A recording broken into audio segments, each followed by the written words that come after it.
A significant proportion of the funds transferred to the devolved units have not met the expectations of the Kenyan people. We do our best, but some governors let you down. Uhuru's State of the Nation jibe.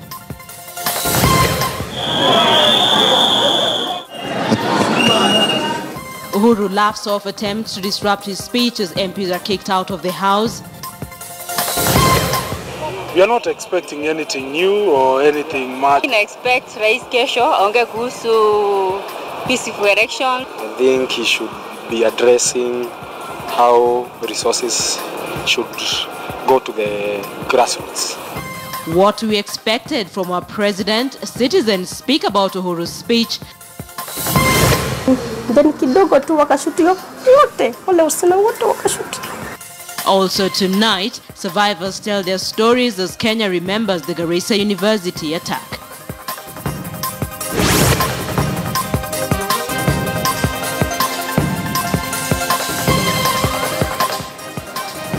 Very good evening to you. Welcome to KTN Prime. Thank you so much for joining us. I'm Linda Ogutu. William Silla is a sign language interpreter. Tonight, let's begin with the story Kenyans have been following the entire day today. President Uhuru Kenyatta has shifted blame to the judiciary in the fight against graft in Kenya.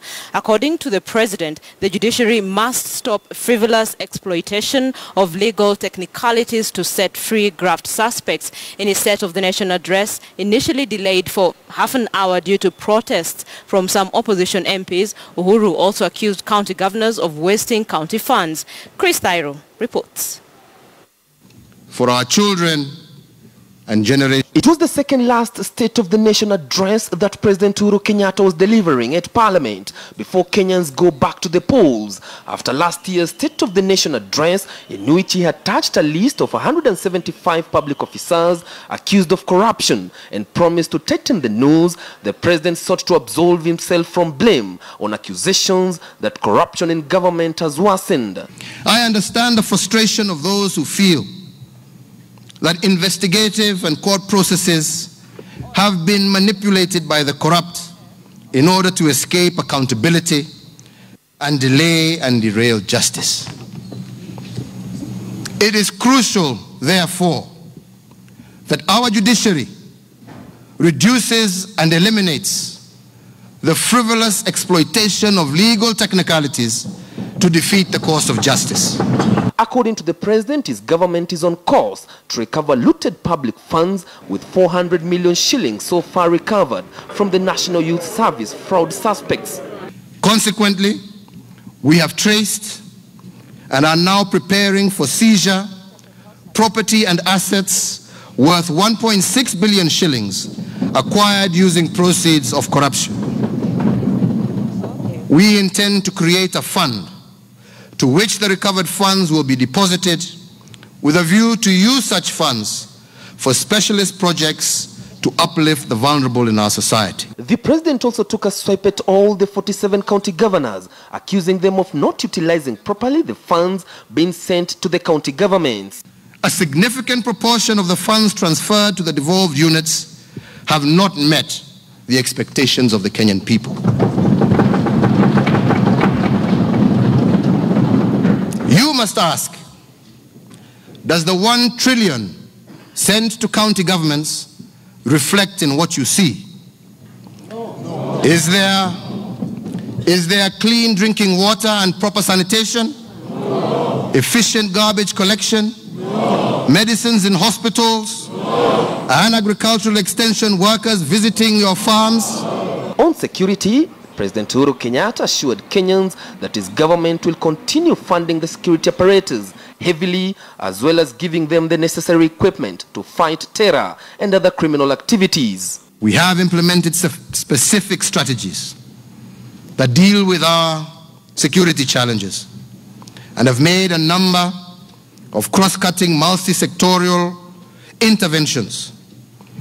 These include review of security-related legislation, rollout of a collaborative approach to counter-terrorism, and an integrated command and control center. We have undertaken national police service reforms, reforms to the national administration, reforms in immigration services, reforms in correctional services, peace building and conflict management, as well as citizen participation in security through our Nyumba Kumi initiative. The president also challenged the members of the opposition to not only criticize the Jubilee administration but also offer solutions, arguing that leaders will come and go, but the unity of Kenyans remains key. Today I invite opposition and the alternative society to liberally criticize my government's agenda. But they must not criticize it as a sport.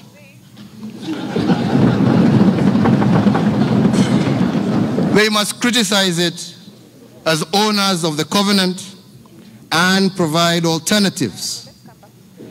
Criticism without alternatives is just reckless political sport. President Kenyatta also announced that the free laptops that were to be issued in all public primary schools are already in the country, and that the government has already trained 60,000 teachers to support the digital learning experience. And with that speech by President Uhuru Kenyatta, focus now shifts to the implementation process, given that he has only one remaining State of the Nation address before Kenyans go to the polls come next year. Chris Dairo, KTN News.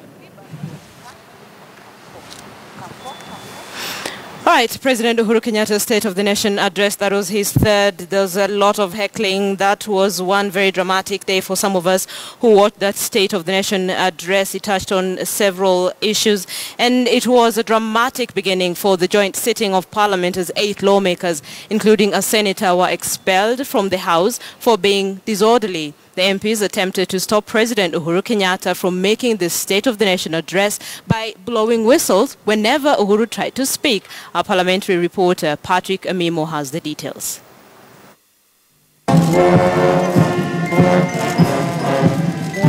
President Uhuru Kenyatta was ushered into the National Assembly's chambers, ready to deliver a State of the Nation address as is demanded by the Constitution.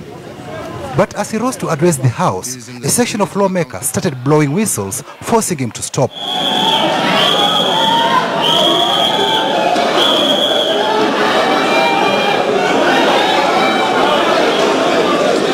I want to draw your attention to the provisions of Standing Order number 111. The invocation of that standing order did not bring order to the House.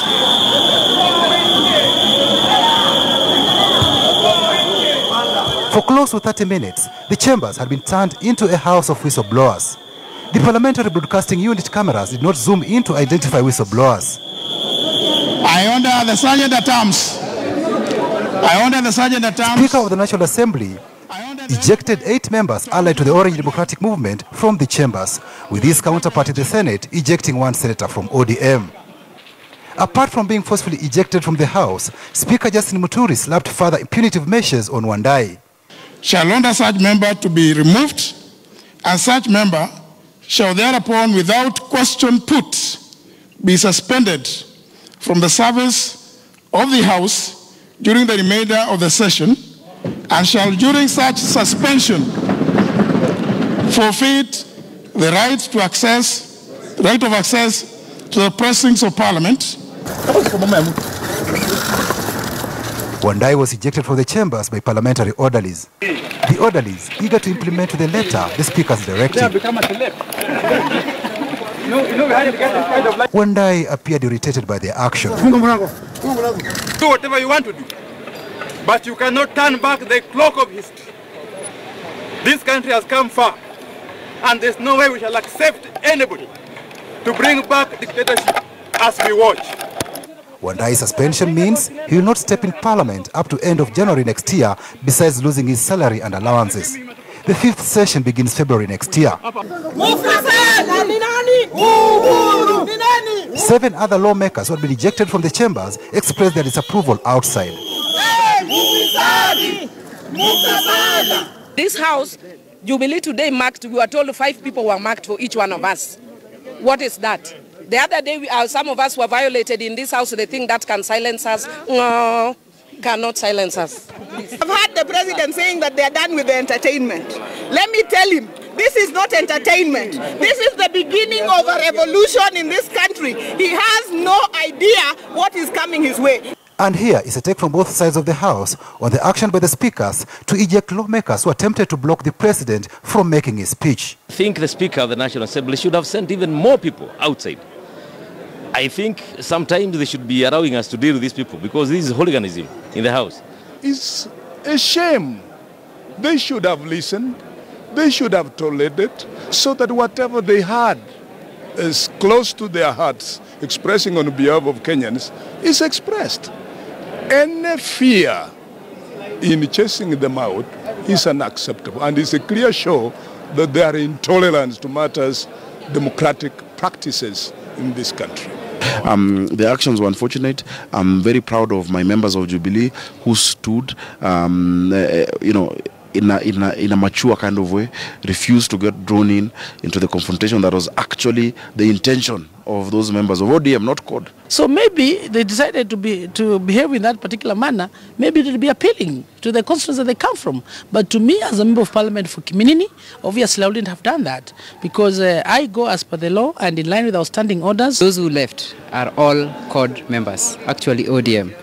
But whatever was transpiring was both sides shouting at each other, trying to bring each other down because people wanted at least to make some preliminary suggestions before the president's speech. There are ways to make criticism and there are ways to improve and to say you're not happy. Everybody had a right to get up and walk out. That was not going to be disrespected to the president. It wasn't. And a look at the pluses and minuses in the president's address. Particularly on the part that he has condemned the misuse of funds by the county governments. He has cautioned the county governments that they must be accountable for all the funds that they got for the use of the betterment of the public. You are talking about national values. We are talking about these things like inclusivity. The president talked very well, but can he walk the talk? In the recent appointments we've seen, majority of the people being appointed to his government, we are seeing they are being skewed towards two main tribes. And these two main tribes, one, the president's tribe, and the deputy president's tribe. So we expect him to change and walk the talk. It was President Uhuru Kenyatta's fourth State of the Nation address in Parliament. However, his speech could not take off for 30 minutes following disruptions by a section of members of Parliament. It forced the two speakers of the House to invoke standing orders to chase at least 8 members of Parliament from the debating chambers. It is now up to the House Powers and Privileges Committee to give the sanctions that the expelled members will be subjected to. Patrick Amimo, KTN News, Parliament.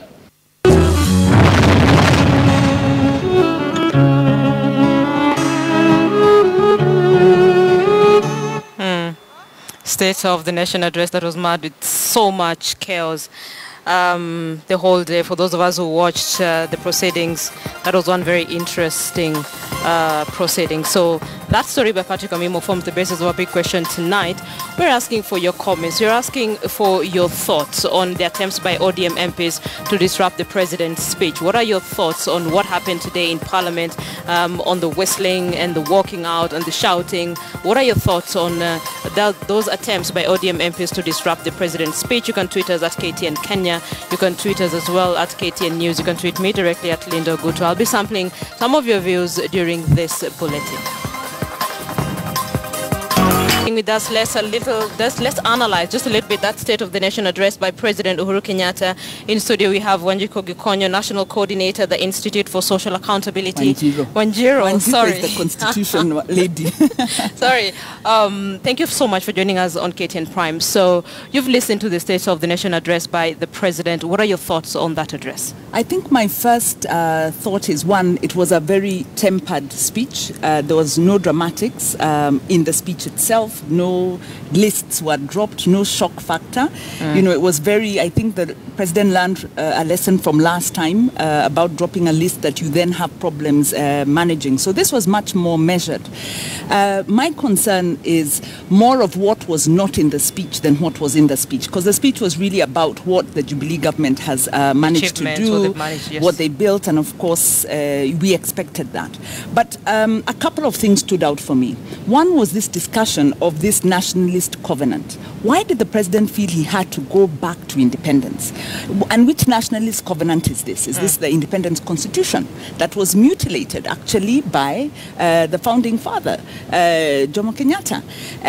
So why go back to that? And then of course you must remember that the founding fathers, although recognized in the Constitution for the role they played in independence, went on to then acquire assets, particularly land, and the businesses and the benefits from that land, in a manner that distorted governance in this country.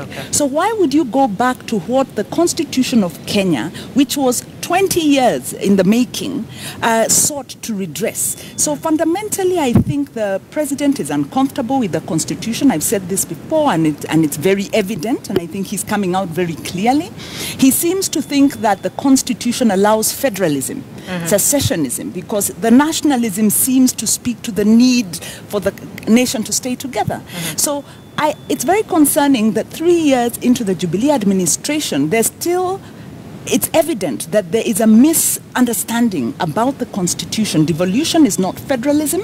Devolution is about self-determination within a cooperative governance structure. And because this isn't the point to do devolution 101, it's sufficient to say that the philosophical approach underpinning of the Constitution is lost to the president and the leading administration, the Jubilee administration, which means inevitably the address that they gave would similarly be distorted.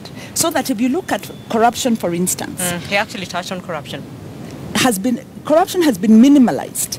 In fact, it's been taken out of the context of leadership and integrity. It's been taken out of the context of rule of law, and it's being dealt with as simple prosecution.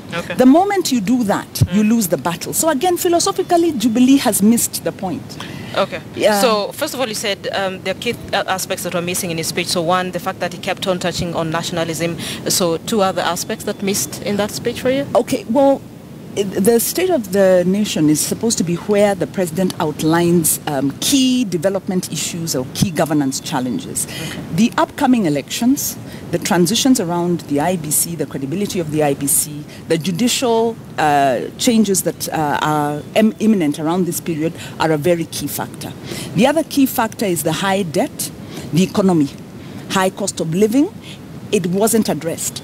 And this we needed to hear an admission by the president that this is the state we are in. We are forced to cut back on development spending, put it into recurrent spending, but this is what we are doing about it.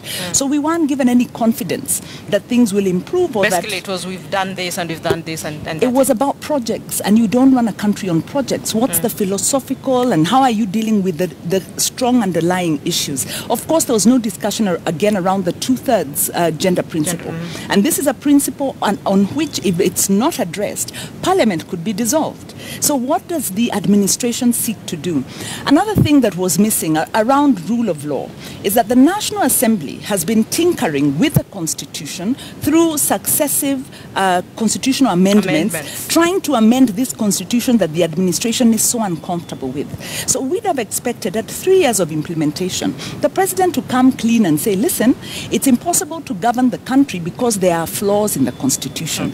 Could we have a national discourse? Because Parliament is seeking to amend a Constitution that was 20 years in the making through miscellaneous amendments and small dubious statutes, rather than put the issues on the table and say these are the issues that ail the governance structure of Kenya. So in that, I found that the president has completely missed the point. So basically, a big chunk of what you expected was not addressed by the president. The fundamental issues that can derail our governance, that can take us back to the kind of electoral violence that we saw, that will actually fuel secessionist talk because of this tyranny of numbers mentality. So I feel the president really missed the big issues and focused on small wins around projects, really not recognizing that to keep the country unified at this very critical point of multiple transitions, he needs to deal with underlying factors. Okay, so let's put the president aside and focus on the opposition. What are your thoughts about what happened today in Parliament and the whistling and the walking out and the shouting? And the whistle blowing, it's very significant. I would talk about the issue of the response of the ruling administration was we need to protect the dignity of the president. That's not a constitutional principle. The constitutional principle is actually the dignity of every person, you and I included, must be respected. The other mention of dignity is in accordance with the state office. So the office is the one that has dignity, that of the president, that of the opposition leaders. And what we can say is that our politicians, our state officers have not been conducting themselves on many occasions in line with the dignity of their office. In a dignified manner. So had they been doing so, I think there would have been maybe suitable decorum around this process, the correct way to demonstrate that we are displeased with this, with the performance of the So here's the concern, because you deal mainly with governance, and you've outlined some of the issues that you think the president should have touched on in his State of the Nation address. But then looking at what happened today with regard to the opposition, what role then are they supposed to play in terms of governance, sort of steering the government towards the right direction?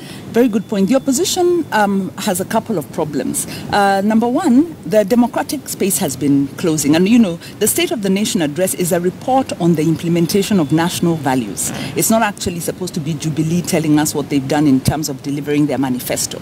And when you look at democratic freedoms, public participation, those are national values. So Jubilee has not respected democratic freedoms, public participation, transparency, because they don't give access to information. Eurobond contracts were not forthcoming, SGR contracts not forthcoming.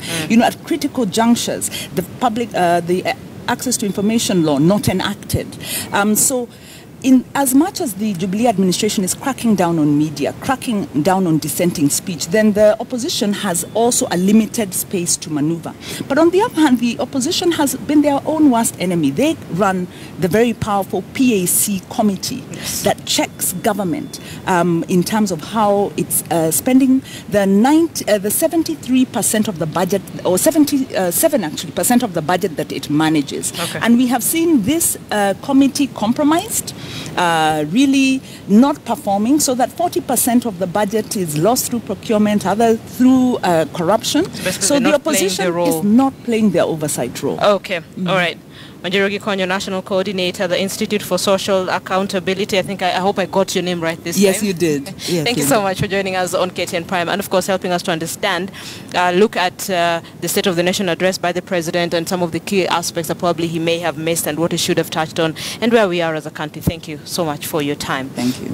So opposition leader Raila Odinga says that President Uhuru Kenyatta owed Kenyans more explanations on what is not working and what is going wrong under his administration. He was speaking in Samburu County. Listening. Sasa leo hii wanatangaza yale ambayo wamefanya miaka mitatu hii zote. Yote. Sisi tunatangaza yale ambayo Jubilee imefanya wiki ijayo.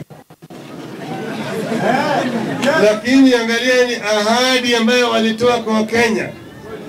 Walikuwa nakuja hapa na maneno matamu, sisi ni digital, wale wengine ni analog. Sisi tukiingia baada ya miezi mitatu, kila shule, kila mtoto anakuwa na laptop. Hiyo laptop imepatikana.